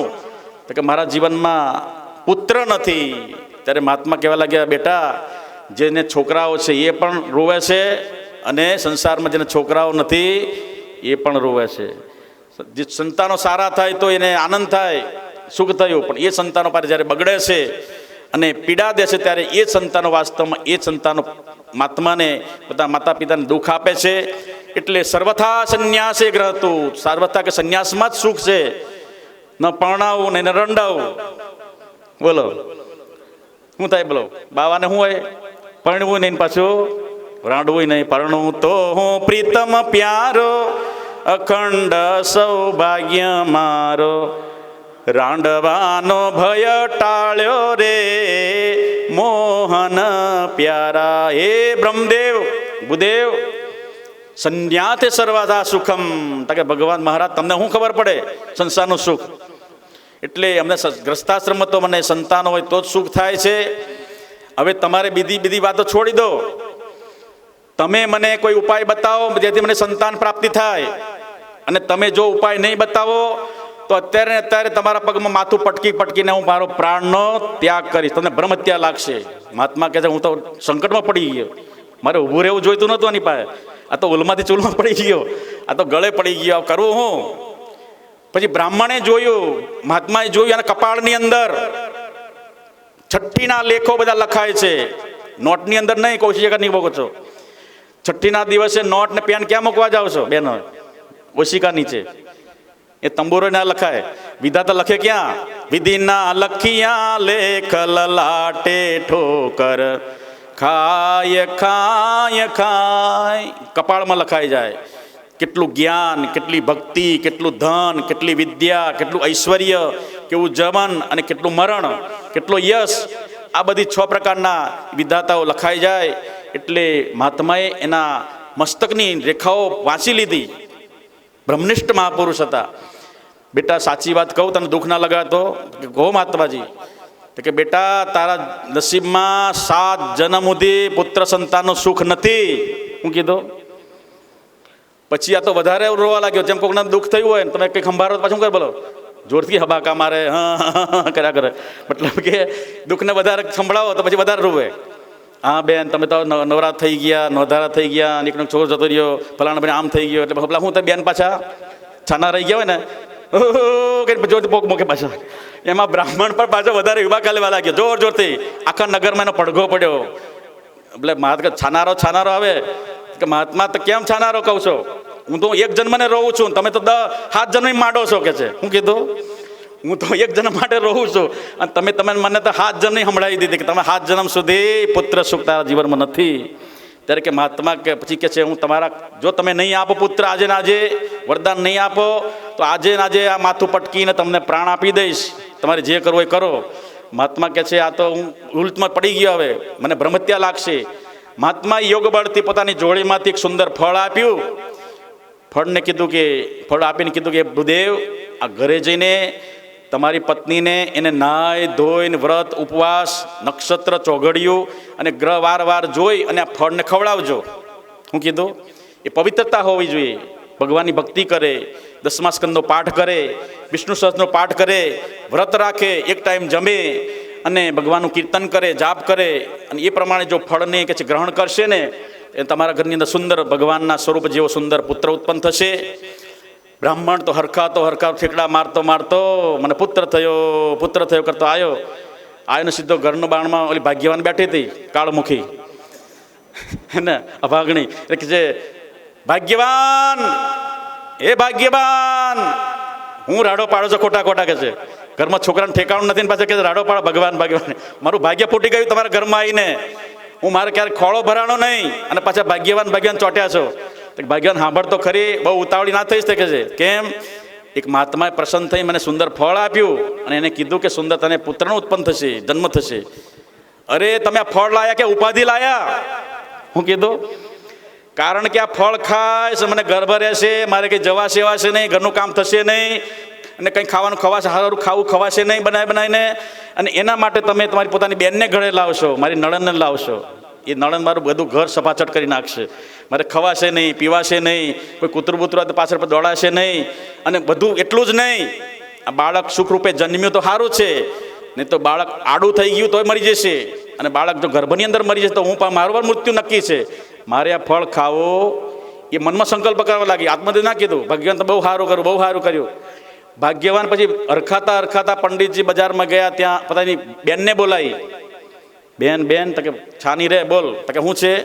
તારા બનેવી છે ને આ સુંદર ફળ લાયા છે. તો કે ફળ તો આ હું તો ખાઈ જાકે છે. અલી સાંભળ તો ખરી કે છે આમ નહીં, આ ફળથી મને પુત્ર જન્મ થવાનો છે. તો કે ઓ વન્સ મોર તું તો ભાગ્યશાળી લકી છે. તો ડોબા જેવી લકી નહીં, આ તો ઉપાધિ લાયા મારો તારો બનાવી, આ મારે ખાવો. મને આ બધી પરિસ્થિતિ જણાય કે આ ગર્ભ અવસ્થામાં આ દશા થાય, ખાટું ખારું કંઈ ખવાય નહીં, બહુ ચટપટું ખવાય નહીં, આમ ના કરાય તેમ ના, હૂતું રહેવું પડે, કામ ધંધો કરાય નહીં, એટલા માટે મારે ખાવું નથી. તો કંઈક સલાહ આપું તને? તો કે બોલ. તો કે આ ફળ તું ગાયને ખવડાવી દે, અને મને ગર્ભ છે. હવે એક કામ કરીએ આપણે, આ નાટક કરીએ. તો કે હું? તો કે મારો જે પુત્ર જન્મ થાય એ હું તને આપી દઈશ, અને મારો ધણી છે ને બહુ લોભીઓ છે પૈસાનો, એટલે થોડું ધન તું એને આપી દેજે, એ પૈસાના બદલામાં આ પુત્ર તને આપી દેશે, અને તારે ખાલી નાટક કરવાનું. પતિદેવ હવે તું કે છે બે જીવી થઈશું, હવે હું કામ કરીશ નહીં, એટલે તારે પતિ પાસે બધી સેવા લેવાની. શું કરવાની? એટલે એ બધું કામ બચારો કર્યા કરશે પુત્રના મોહની અંદર. એમ કરતાં કરતાં 6 મહિના થયા. આ બાજુ પછી ગાયને પણ ગર્ભ રહે છે. આ તરફ એને અવસ્થા પૂર્ણ દિવસે 9 માસે સુંદર કે છે ઓલી બેનપણી હતી, બેન હતી, એને પુત્રનો જન્મ થયો. આ તરફ ઓલો દોડ કર્યો, અને રાત્રે અંધારામાં એની જે બેનવી હતો એ પુત્રને લઈને એ ધુંધુલીના ઘરની અંદર ખાટલામાં ખોવાડી દીધો, અને થોડુંક ધન ને ઘરણા આપ્યા, એટલે ત્યાંથી પતિ ચાલ્યો ગયો અંધારામાં. સવારે ઓલી દેકારો કરવા માંડી, પતિદેવ જાગો જાગો, પુત્ર ભયો પુત્ર ભયો. ઓલો આત્મદેવ તો બચારો પુત્રના મોંમાં નાચવા લાગી ગયો, ગાંડો થઈ ગયો. ચારે બાજુ દાન આપ્યા, ગાયોના દાન, અન્ન આપ્યું, ધન આપ્યું, બધું આપવા લાગ્યો. અને એ સમયે આ પુત્ર થયો એટલે આખા નગરમાં એણે સુંદર સંગીત બગાડીને બધા બેસાડીને કીર્તન કરાયા, ચારે બાજુ દાન કર્યું મંદિરોની અંદર ગૌ બ્રાહ્મણોને. અને બરોબર 6 મહિના પછી 3 મહિને ફરી પાછા ગાયને પુત્ર ઉત્પન્ન થયો. હવે એ નગરના લોકો કહેવા લાગે કે આ જો આત્મદેવનું ભાગ્ય કેવું છે, પુત્ર નહોતો તારે એકે નહોતો, અને થયા તારે બે પુત્ર થયા. એ પાછા ગાયના શરીર દ્વારા ઉત્પન્ન થયો છે. જુઓ તો ખરા આમ આત્મદેવનું ભાગ્ય તો જુઓ. મતલબ કે પછી ધુંધુલીએ એનું નામાકરણ કર્યું. ધુંધુલી કે છે મારો પુત્ર એટલે મારે નામ પાડવું છે એનું. શું કર્યું? ત્યારે એ કે મારું નામ ધુંધુલી છે, એટલે મારા પુત્રનું નામ શું પાડવાનું? ધુંધુકારી. ધમધમાઈને ધમાલ કરે એનું નામ ધુંધુકારી. તો એ પોતાનો તનનો પુત્ર નહોતો. અને આ બાજુ જે ગાયના શરીર દ્વારા ઉત્પન્ન થયેલો પુત્ર સુંદર રૂપાળો, ચંદ્રમા જેવો, એટલો બધો સ્વરૂપવાન, કીર્તિવાન. પરંતુ એક મોટી આશ્ચર્ય હતું કે એના જે કાન હતા એ ગાયના જેવા કાન હતા. એટલે એનું નામ કે આત્મદેવ કે આ મારો પુત્ર છે, એટલે એનું નામ પડ્યું ગોકર્ણ. આ બંને અવસ્થા પ્રાપ્ત કરતા હતા, ધીરે ધીરે મોટા થયા. પણ જે અનાચાર શાસ્ત્રીય અપદ્ધતિથી ઉત્પન્ન થયો, વાસ્તવમાં એ દુરાચાર, પાખંડી, વ્યભિચારી અને પાપી ઉત્પન્ન થયો. જ્યારે ગાયના શરીર દ્વારા જે ઉત્પન્ન થયેલો પુત્ર સુંદર સ્વરૂપવાન, જ્ઞાની, વિદ્વાન અને અનેક ગુણોના એની અંદર તરવરતા હતા. ધીરે ધીરે ધીરે આ પાખંડી એનું પોતાનું સ્વરૂપ કે છે દેખાડવા લાગ્યો પોતાનું, અને ઘરમાં ત્રાસ ફેલાવા લાગ્યો. ધીરે ધીરે ધીરે એને ચોરીની લત લાગી ગઈ. એટલું જ નહીં, આખા ગામના જેટલા કૂતરા હોય ફળિયાના બધાને ભેગા કરીને માંસના લોચા ખવડાવે, દારૂ પીવે, અને ન કરવા વિચારો કરે. નાના નાના બાળકોને પકડીને હોય ખોદી દે, કોઈને કૂવામાં ફેંકી દે. એ પ્રમાણે દુરાચાર કરતો કરતો એને પિતાજી દુઃખી થવા લાગ્યા, અને એ સમયે ધીરે ધીરે પિતાને પણ મારવા લાગ્યો. આ તરફ ગામની અંદર આતંક ફેલાયો, ઘરની અંદર ફેલાયો. એટલે પિતાજી કે છે મહાત્માએ કીધું બરોબર કીધું હતું, પુત્ર એ જ, એટલે રોવા લાગ્યા. ત્યારે પુત્ર હોય એ પણ રોવે છે, અને પુત્ર ના હોય એ પણ. મહાત્માએ કીધું હતું કે આ સત્ય હકીકત છે. અને એ સમયે પોતાના પુત્ર હતા જ્ઞાની, એની પાસે આવીને આત્મદેવ કહેવા લાગે કે હે પિતાજી, હે બાળક, એ પુત્ર, આ તારા ભાઈ મને ભયંકર સંતાપ આપે છે, મારે કરવું હું? તો કે ભગવાન, આનાથી વિશેષ તો હું કહું કે તમે આ ઘર છોડીને હવે આ સંસાર અંધારો કૂવો છે એની અંદર જે પડ્યા છે, કોઈ બહાર આવતા નથી, એટલા માટે તમે આ સંસાર રૂપી ઘરને ખડકતા ઘરને છોડીને તમે ચાલ્યા જાઓ. અને એ ગોકર્ણની જે પિતાજીને સુંદર ઉપદેશ આપ્યો 2 મંત્રોની અંદર, અને એ પિતાજી વનમાં ચાલ્યા ગયા. આ તરફ ધુંધુકારીને સત્તા મળી ગઈ. શેની સત્તા? ઘરની સત્તા. એટલે હવે ઘરમાં માતા ગરડી છે, હવે એની વારી પડી ગઈ. હવે પિતાજી યાત્રામાં ચાલ્યા ગયા, અને ગોકર્ણજી એ પણ યાત્રામાં ચાલ્યા ગયા. આ તરફ માતાજી ઘરમાં એકલી અને ધુંધુકારી એકલો. ધીરે ધીરે ઘરના બધા વાસણો હવે એને ચોરી કરવાની લત પડી, દારૂ પીવાની, જુગાર રમવાની, અને ભયંકર દુર્ગુણોથી કે જે આક્રાંત હતો. આખું દુર્ગુણોનું મૂર્તિમંત સ્વરૂપ એટલે ધુંધુકારી. અને રોજ તોફાન કરવા લાગ્યો, અને ઘરના બધા જ વાસણો ઘરવખરી વેચવા લાગ્યો, દારૂ પીવામાં, જુગાર રમવામાં. એમ જ એટલું જ નહીં, ધીરે ધીરે માતાના ઘરેણો પણ એની પર નજર પડી. ઘરના વસ્ત્રો, વાસણો, ઘરવખરી બધી વેચી દીધી એણે. અને ધીરે ધીરે માતાના ગળામાં જે મંગલસૂત્ર હતું એ જોઈ ગયો કે છે આ મને આપી દે. તો કે બેટા આ તારા પિતાની સૌભાગ્યની નિશાની છે, હું સાચવા માગું છું. પિતા ચાલ્યા ગયા, આટલું તો રાખ કે છે. ત્યારે ધુંધુકારીએ માતાનો ચોટલો પકડ્યો. શું કર્યો? માતાનો ચોટલો પકડ્યો અને ચૂલામાં જે હળગતું લાકડું હતું એ લાકડું લઈને જોર જોરથી પાટું અને લાકડુંથી માતાને મારવા લાગ્યો. ત્યારે વ્યાસ ભગવાને સુંદર એ શ્લોક લખ્યો કે યૌવનમ ધન સંપત્તિ પ્રભુત્વમ અવિવેકિતા એકૈક અપ્ય અનર્થાય કિમુ યત્ર ચતુષ્ટયમ. જેની પાસે યુવાની હોય, જેની પાસે ધન હોય, જેની પાસે કોઈ સત્તા હોય અને છતાં એની પાસે જો વિવેક ના હોય તો ત્રણેય વસ્તુ ખાડે જાય છે. ચતુર્થમ અવિવેકિતા. યુવાની આવે ત્યારે વિવેકની જરૂર પડે. યુવાની કોઈને દબાવવામાં, કોઈને હેરાન કરવામાં, કોઈને મદદ કરવામાં વાપરવી, વિવેક જુએ. ધન સંપત્તિ આવે ક્યાં વાપરવી? સારા માર્ગે વાપરવી કે કોર્ટ કચેરીઓમાં વાપરવી, કોઈને દબાવવામાં. અને ઘરની કોઈ સત્તા હોય, ગામની હોય, દેશની, ફળિયાની, સોસાયટીની અને તાલુકાની, જિલ્લાની સત્તા તમારા હાથમાં હોય, એ સત્તા દ્વારા એનો કયો ઉપયોગ કરવો, સદુપયોગ કરવો, લોકોના કલ્યાણ માટે કાર્યો કરવા કે પછી લોકોને હેરાન કરવામાં, પોતાની બેંકોમાં ભરવા માટે આપણી બધી ભર્યા કરો. તો મતલબ કે એક ધનનો ઉપયોગ થાય ક્યારે? જીવનની અંદર વિવેક હોય ત્યારે. ચતુર્થમ વિવેકતા યૌવનમ ધન સંપત્તિ પ્રભુત્વમ અવિવેકિતા એકૈક અપ્યાનર્થાય કિમુ યત્ર ચતુષ્ટયમ. એક એક વસ્તુ અનર્થ કરવા વાળું છે. જેની પાસે ચારે વસ્તુ છે એનું કહેવું જ શું? તો આ ધુંધુકારી પાસે ત્રણેય વસ્તુ હતી. યુવાન હતો, ઘરની સંપત્તિ પણ એના હાથમાં હતી અને પછી એના ઘરની સત્તા પણ હતી, મુખ્ય હતો એ. એમ સમજીને પછી માતાને મારવા લાગ્યો અને બધી ઘરેણાં પકડી ચોરીને લઈ ગયો. ધીરે ધીરે માતાએ સમજ્યું કે આ કાળમોખાથી રોજ પાટું ખાઈને મરવું, માર ખાતા ખાતા જીવવું, એના કરતાં કૂવામાં પડીને મારે મરી જવું. સવારમાં 4 વાગે ધૂંધુલી ઉઠી અને બધા હુતાતા અને ઉઠીને સીધી કૂવામાં પડીને પોતાનો પ્રાણ ત્યાગ કર્યો. હવે આ ધુંધુકારી સ્વતંત્ર બની ગયો, ઘરમાં કોઈ રહ્યું નહીં. એને ઘરમાં દુરાચારને પ્રભાવે, દુર્ગુણના પ્રભાવે ઘરમાં 5 વેશ્યાઓને લાવ્યો. એને સંતુષ્ટ કરવા માટે વધારે ને વધારે ચોરી કરવા લાગ્યો. એને રાજી રાખવા રોજ ઘરેણાં ચોરી લાવે, હોનું ચોરી લાવે. અને એક દિવસ આ જે 5 વેશ્યાઓ હતી એને કીધું કે પતિદેવ, તમે જો રાજી કરવા માગતા હોય તો બહુ મોટો ખજાનો લાવો, બહુ મોટા ઘરેણાં લાવો, તમે ખુશી થઈએ. અને ત્યારે ધુંધુકારે વિચાર્યું કે ખજાનો તો રાજાના કોષમાં જ હોય, લાય રાજાના ખજાનામાં હાથ મારું અને છેલ્લું આ આપણી જે પિયસી છે બધી પ્રેમિકાઓ એને હું જેને વધારે પ્રસન્ન કરું. અને એ પ્રમાણે ધુંધુકારે રાજમકે હાથ મારીને ચોરી લાવ્યો. ચોરીને લાવ્યો એટલે રાત્રે પછી બધું ધન આપ્યું. આ ગણિકાઓ વિચારવા લાગી કે આણે રાજાના કોષમાં ચોરી કરી છે, તો રાજા ધીરે ધીરે સિપાહીઓ પકડતા ક્યાં આવશે? હોતા આપણે ઘરે આવશે. આ ડોબાને તો પકડી લેશે, ફાંસી આપશે, અને હારે આપણને પણ રંગે હાથે પકડે છે. આપણી દશા એવી થશે. એટલે કે ન બજે બાંસ કે ન બજે બાંસુરી, આને જ પતાવી દો. આ બરોબર દારૂ પીને રાત્રે હાથમાં બોટલ લઈને લથડિયા ખાતો અડધી રાતે આવ્યો. ઓલી 5 જણી પ્લાનિંગ કરીને બેઠી હતી વાટ જોઈને એને મારવા માટે. એટલે એ દારૂના નશામાં ચકચૂર થયેલો અને લથડિયા ડિસ્કો કરતો ઘરમાં પ્રવેશ કર્યો અને ધડામ દઈને ખાટલામાં પડી ગયો, બબડતો. અરે પ્રેમિકાઓ ક્યાં ગઈ? તો કે આ રહી. અને પછી ખાટલે બાંધી દીધો દોડેથી. શું કર્યું? આ લાગ જોઈને એના પગ બાંધ્યા ખાટલે અને 2 હાથ બાંધી દીધા. 2 કે છે 3 જણી પગ 4 પકડીને ચોથી છાતી પર ચડી અને જોરથી મારવા લાગી એને દંડાથી. છતાં શાસ્ત્રમાં કીધું કે પાપીનું જલ્દી મૃત્યુ થતું. એટલે એ કે મરતો નથી, એને મારવો કેવી રીતે? એની નજર ગઈ ચૂલા તરફ. શું ગઈ બોલો? ચૂલામાં શું હતું? પાઉંભાજી પાકતી હતી. ચૂલામાં અંગારા હળગતા હતા, લાલ.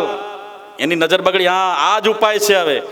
એટલે ચીપિયો પકડ્યો અને લાલ અંગારા લઈ અને આના મોઢામાં એટલો ખાઈ ગયો. હું દશા થઈ. એના મોઢો તો રાડો રાડ, મોઢામાંથી ધુમાડા નીકળવા લાગે. બચાવો. આખા ગામ સાથે જેણે ચોરી, જારી, હિંસા, વ્યભિચાર કરીને આખા ગામને દુઃખી કર્યું હતું, એની મદદ અત્યારે કોણ અડધી રાતે આવે? ભલે મરતો, ચારે બાજુ રાડો પાડવા લાગ્યો ફળિયાને, બચાવો બચાવો. અને એ બોલી અંગારા મોઢા મૂકતી, હળકતા અંગારા મોઢા મૂકવા લાગી. અને પછી એ સમયે એક બાજુ પાછળ 4 જણી લાકડા પાટે મારવા લાગે લાકડીથી. આ તરફડી અંગારા મૂકવા એમ કરતાં કરતાં તરફડિયા મારતો મારતો આનો જીવ ચાલ્યો ગયો તો ખરો, પણ પ્રેત બન્યો. શું બન્યો? અધોગતિને મૃત્યુ, અકાળ મૃત્યુ થઈ ગયાનું. અને એ ઘટના એવી ઘટી, પ્રેત બન્યો. હવે એ દિવસે ક્યારેક અલગ અલગ રૂપ ધારણ કરે. મનુષ્ય જીવતા પણ દુઃખી કરે અને મર્યા પછી કરે. જેને સદગુણો નથી એ તો વાસ્તવમાં એ અધમ પાપી હોવાને લીધે સમય થઈ ગયો પૂરું કરી દવા. હા, એક જ સેકન્ડમાં. તો એ અધમ પાપી જે મનુષ્ય છે એનું દ્રષ્ટાંત છે, કાલે સમજશું આપણે. તો મનુષ્ય જેમ જીવતાય દુઃખી કરે, બીજા નડે છે, અને મર્યા પછી પણ નડે છે, એનું દ્રષ્ટાંત છે, પણ કાલે સમજશું. તો આ અધમ પાપીને પ્રેત થવા લાગ્યો, અને પ્રેત થયો એટલે આખા નગરમાં ભડકા થાય. રાત્રે ક્યારેક ભેંસનું સ્વરૂપ ધારણ કરે, ક્યારેક પાડાનું, ક્યારેક હાથીનું, ક્યારેક કૂતરાનું, ક્યારેક શિયાળિયાનું, જેવા પ્રાણીઓ એવો અવાજ રાત્રે કરે. આજુબાજુના ફળિયા બધા ભાગવા લાગ્યા, છે શું આ ઘરની અંદર? અને ઘર આખું એના ગોકર્ણ ચાલ્યા ગયા, પિતાજી ચાલ્યા ગયા, માતાજી ચાલ્યા ગયા, આખું ઘર એનું ખંડેર થઈ ગયું. અને ખંડેરમાં આવીને ભરાઈ ગયો. ઘરમાં વાસના હતી અને એ ઘરના એમાં ફર્યા કરે અને રાડો પાડે. રાત્રે અનેક પ્રકારના રૂપો ધારણ કરે. એટલે એ સમયે ગોકર્ણજી યાત્રા કરીને પાછા વળ્યા. રસ્તામાં ખબર પડી કે મારા માતા પિતા બધાનું કે છે સ્વર્ગસ્થ થઈ ગયા છે, અને મારો ભાઈ પણ કે છે મરી ગયો છે. તો એના માટે ગોકર્ણજીએ ગયાજીમાં જઈને શ્રાદ્ધ કર્યું. જ્યાં જ્યાં તીર્થો આવે ત્યાં શ્રાદ્ધ કરતાં પોતાના એક દિવસ રાત્રે સંધ્યા સમયે ગોકર્ણજી પોતાના ઘર તરફ આવવા લાગ્યા. મારું ઘર ક્યાં ગયું? જે ઘરમાં વેદોની ધ્વનિ થતી હતી, સ્વાહા સ્વાહાના મંત્રો ત્યાં ગુંજતા હતા, બ્રાહ્મણનું ઘર. અને એ ઘર આજે ખંડેર થઈને ખાલી પડ્યું છે. આ બધા ગયા ક્યાં? મારી ઘરની આવી કેમ દશા? બરોબર ઓસરીની અંદર 4 દિવાલો વચ્ચે ખુલ્લી, ઉપર છત નહોતી. અને એ પ્રમાણે એ રાત્રે ચટાઈ પાથરીને હુતાતા રાત્રે ફરી જ સ્વરૂપ ધારણ કર્યું. ભેંસ બનીને આવ્યો, પાડો તરીક થાય, બિલાડું બને, શિયાળ બને, કૂતરું બને, એમ કે જોર અવાજ કરવા લાગ્યો. એકમ ગોકર્ણજી જાગી ગયા. આ છે કોણ? ત્યારે એટલે એમ કહેવાય છે કે પ્રેતનું મોઢું હોય જેટલું નાકા જેટલું હોય. કેટલું હોય? એને બોલવું છે, પોતાના દુઃખને વ્યક્ત કરવું છે, ફોલો કરવું છે, પણ બોલી ના શકે. પ્રેતનું મોઢું ખાલી હોયના નાકા જેટલું હોય. હોયમાં દોરો નાખો ને એટલું નાકા જેટલું, બોલી ના શક્યો. એને રાડો પાડવા લાગ્યો. ત્યારે તું છે કોણ? ત્યારે કે હું બોલી શકતો નથી. ઝીણો અવાજ કર્યો. પછી ગોકર્ણજીએ પોતાના કમંડળમાંથી પાણી હાથમાં લઈને છાંટ્યું. એટલે ઓને વાચા થઈ. અરે તું કોણ છે? ભાઈ હું તારો ભાઈ છું. કોણ? તો કે હું ધુંધુકારી. ભાઈ તારી આવી ગતિ કેમ? તો કે મેં માને મારી, પિતાને માર્યા, દુઃખો દીધા, અનેક પ્રકારના દુરાચાર કરી. જે મા બાપને ભગવાન તરીકે માનવા જોઈએ, ભગવાનને મેં માતાને પિતાને માર્યા, દુઃખી કર્યા.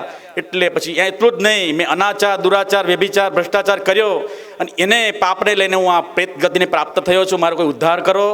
ત્યારે ભગવાન ગોકર્ણજી કહેવા લાગ્યા કે સવારે હું સૂર્ય ભગવાનને પ્રાર્થના કરું, અને ભગવાન સૂર્યનારાયણ જે મને કહે એ પ્રમાણે કરીશ. ગોકર્ણજી સવારે નદી કિનારે જઈને ભગવાન સૂર્ય ભગવાનને અર્ધ્ય આપવા લાગ્યા. સૂર્યાય નમઃ, ભાસ્કરાય નમઃ, આદિત્યાય નમઃ.